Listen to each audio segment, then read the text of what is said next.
I guess first of all, where do you think you, coming off of last weekend and into this weekend, where do you feel like you need to maybe now take another step forward?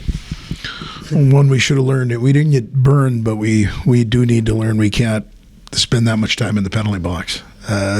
Saturday was, and again, that's a little out of character for us. I thought we'd done a good job up until that point of managing how many minutes we'd gone to the box, but having 9 in the second period and then starting the third, taking another 2, we've got to learn that, that more often than not, that's going to burn you. That's 1. 2, hopefully we can continue to use our depth as a weapon, or as a strength, because we have had some different guys step in, and you talk about a guy like Lucas Sauter to come in and be injected into the lineup and have a goal and an assist in such an important weekend.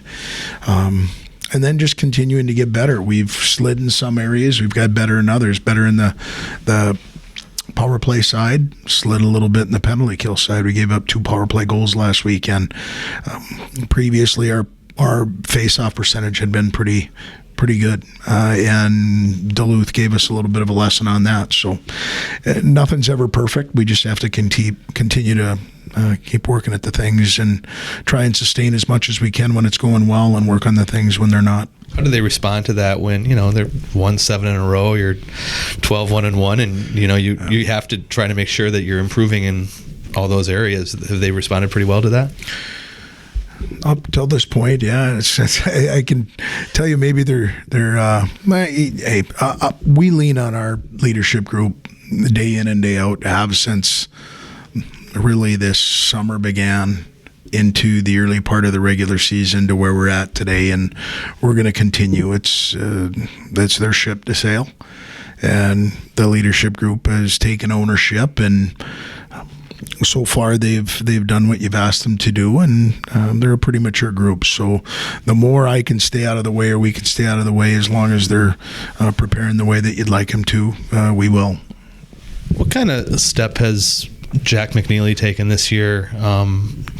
He took, it seemed like, a big step last year, from his freshman year. What have you seen maybe that year to last year, and then this going into this year? One thing us coaches like is low maintenance. He's a low maintenance player. Goes to work every day, whether it's our workouts Monday, Wednesday. He's also a guy that's got I think a little bit of a hidden sense of humor. So he's a guy you like to be around because he's quick-witted. And then he's a phenomenal team guy. And when you can combine all those things with the talent that he has, his work ethic, his time that he spent in the weight room to get stronger with Tom Inkrot, our strength coach, how can you not like being around him? How can you not like having him on your team? And then he just has built a trust, I think, between myself, Todd Connaught, Darren Blue, whoever's on the bench that given night, as well as with his teammates. And I think he's comfortable in his own skin right now. Is he? He talked about you talking about getting him to be a little bit more offensive minded, and he seems to be a guy you don't necessarily notice a lot. And that usually ends up being a good thing for a defenseman like that. I mean, a big plus player last year for you guys. He does that stuff well. What does he do well there? And 2, would you like to see him be a little bit more involved offensively? Yeah, I definitely do. Because I think it's there. I think he's got the ability to become another 100-foot contributor. And that's on the other side of the red line. And one thing he is not real comfortable doing is shooting pucks, and he makes great decisions. And when he shoots it, there's usually a real good effect, an end result. And so it's just trying to get him comfortable to be a little bit more proactive. Skates well for a big guy, and so I think he can support offensively, getting up into the rush, supporting rushes. He doesn't have to be leading them, but he can definitely continue to progress as a secondary support into the offensive zone. And we're just trying to push him out of his comfort zone offensively, because I think there's more there. Excuse me, sorry. Talking about those, penalties that you guys had, but on the other end, the power plays, I saw that 5 of the 7 goals you guys had were on power plays. Have you guys been working on those, or was it just something that kind of came together in the games this weekend? The guys spent a lot of time on that last week, I should say, in preparation, because when you're watching a team that I think Duluth was clicking at about 30%, so as we were trying to figure out how to kill a penalty, I really like some things that they did on the power play.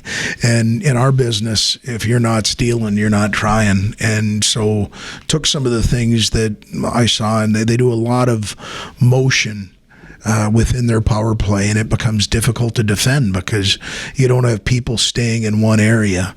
And so just introduced a couple of those things to our guys, and they went to work on it. And I think we've got some talented players that don't mind sharing the puck with each other. And we had some guys make some plays last weekend. I thought really the unit of Yaremko, Smith, Lutz, those guys, as long with, and Souter on Saturday with Ian Scheid, were very good. And when you can have two different groups contribute on a weekend, because the other group was the Michaelis group, it makes you difficult to defend because you don't have to just defend one of the power play groups. And when you have two of them going, there's a little competition there. And I think anytime you can have competition for that power play ice time, it makes both units a little more focused. And talking about just the weekend overall, two huge wins over the two-time national defending champions. What does that mean for this team and for this program? And does it give you and the rest of the team a little bit of confidence going into, the rest of the season? Well, first of all, it means a lot based upon, and we've talked multiple times about how important our non-conference schedule is, because we play 28 regular season games in the WCHA. So our opportunity to get wins outside of your conference, we don't play 10 non-conference games, so it's very important on how we do. We'd had a good start to that with ASU and with North Dakota, and we wanted to continue to build on that. And so winning two games in the pairwise against a quality opponent like Duluth in their building helps your book of business at the end of the year. Now, we've got to continue to build that book as we move into this weekend. But yeah, I'm hoping we have some confidence from that, making sure that we understand we can go into a difficult building and be successful at trying to garner a win in a very difficult spot. Now, we're back into league play now, and we've got to focus on that, and that's what we're trying to do this week. And talking about this weekend, you guys are 23-1 overall, I think, with Lake Superior State. What is going to be the key going into this weekend series? Starts trying to get our crowd into games. The surrounding area has done a really. We're very appreciative of the people that come into the building on a Friday and Saturday, and we've had some pretty good crowds. And when we're successful early, it gets them into the game, and I think that they can make a major impact on how difficult it is to play at the Civic Center. And so getting off to good starts, and then as you referenced earlier, us staying out of the penalty box. We don't want to create the other team's offense by being in the penalty box, or our puck management. Those are two things that can affect a start, can affect an outcome. And so our focus is to come back and trying to defend our home ice. We've done a good job of that up until this point, and we got to refocus that for this weekend. What do you know about Lake Superior State, Hasty? You know what, I've looked and at different times they've been very effective, playing a Bowling Green.